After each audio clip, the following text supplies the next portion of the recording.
N9 TV Telugu news కి స్వాగతం.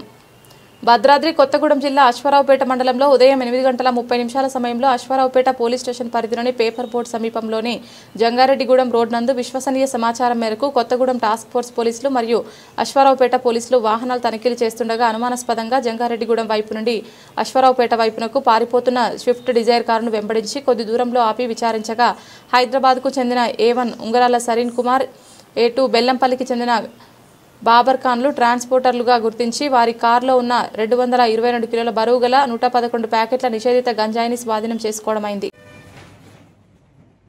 ఈరోజు భద్రాద్రి కొత్తగూడెం జిల్లా ఎస్పీ రోహిత్ రాజ్ ఐపీఎస్ గారి ఆదేశాల మేరకు కొత్తగూడెం టాస్క్ ఫోర్స్ మరియు అశ్వారావుపేట పోలీసులు సంయుక్తంగా రామూర్తి ఎస్ఐ గారు మరియు సిబ్బందితో వాహనాల తనిఖీ అశ్వారావుపేటలోని పేపర్ బోర్డు ముందు గల నేషనల్ హైవేపై తనిఖీ చేస్తుండగా జంగారెడ్డిగూడెం వైపు నుంచి ఒక కారు అనుమానాస్పదంగా అశ్వారావుపేట వైపు వస్తుండగా మన పోలీసు వారు వెంటనే దాన్ని ఆపడానికి ప్రయత్నం చేస్తుండగా వాళ్ళు కొంత దూరం పారిపోయి తర్వాత మనం వెంబడించి పట్టుకొని విచారించగా అందులో 2 వ్యక్తులు ఉన్నారు.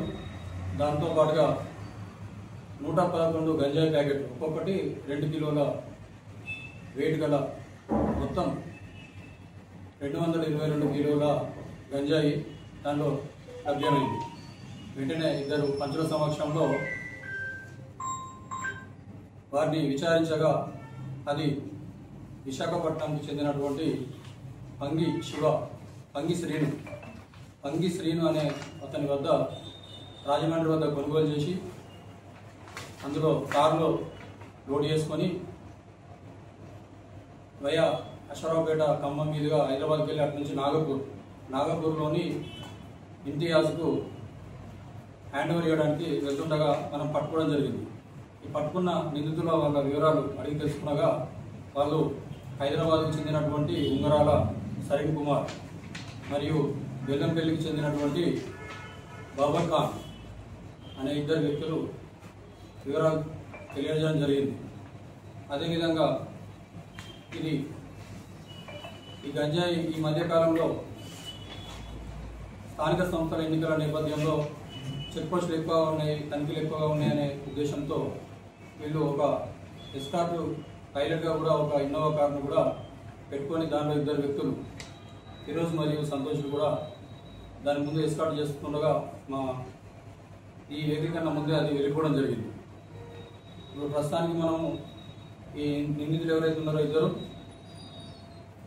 సరీన్ కుమార్ గతంలో కూడా ఇతనిపై 2 కేసులు కూడా ఈ గంజాయి కేసులు కూడా నమోదు కావడం జరిగింది. ఇప్పుడు కామారెడ్డి జిల్లాలో ఒక కేసు మరియు హైదరాబాద్ సిసిఎస్ వారు కూడా ఒక కేసు 2016-17 సంవత్సరాల్లో కూడా నమోదు చేయడం జరిగింది. అదేవిధంగా ఈ సంవత్సరం జూలై నెలలో కూడా ఒక 50 కిలోల గంజాయి కూడా వీళ్ళు ఈ సేమ్ విశాఖపట్నం చెందినటువంటి పంగి శ్రీను వద్ద కొనుగోలు చేసి ఈ నాగపూర్ చెందినటువంటి ఇండియాకు కూడా అప్పగించడం జరిగింది. దాని ద్వారా కొంత కూడా లాభం రావడం జరిగింది. ఇంకా వీళ్ళ యొక్క మొబైల్ ఫోన్స్ కూడా సీజ్ చేయడం జరిగింది. అదేవిధంగా వాళ్ళ దగ్గర ఒక రూటర్ తర్వాత క్యాష్ కూడా సీజ్ చేయడం జరిగింది. వీళ్ళకి సంబంధించిన పూర్తి ఇంకా ఎంక్వైరీ నడుస్తుంది. ఇన్వెస్టిగేషన్లో భాగంగా ఇంకా మరింత లోతైన దర్యాప్తు చేపట్టి ఇంకా దీంట్లో ఇంకెవరైనా నిందితులు ఉన్నారా అనే కోణంలో కూడా దర్యాప్తు చేయడం జరుగుతుంది. ఈ గంజాయి విలువ 1,11,00,000 విలువ గంజాయి ఈ రోజును మనము సీజ్ చేయడం జరిగింది. దీంట్లో మొత్తం 2 నిందితులు అరెస్ట్ చేయడం జరిగింది. 4 పరారీలో ఉన్నారు. క్యాష్ 4,000 రూపాయలు సీజ్ చేయడం జరిగింది.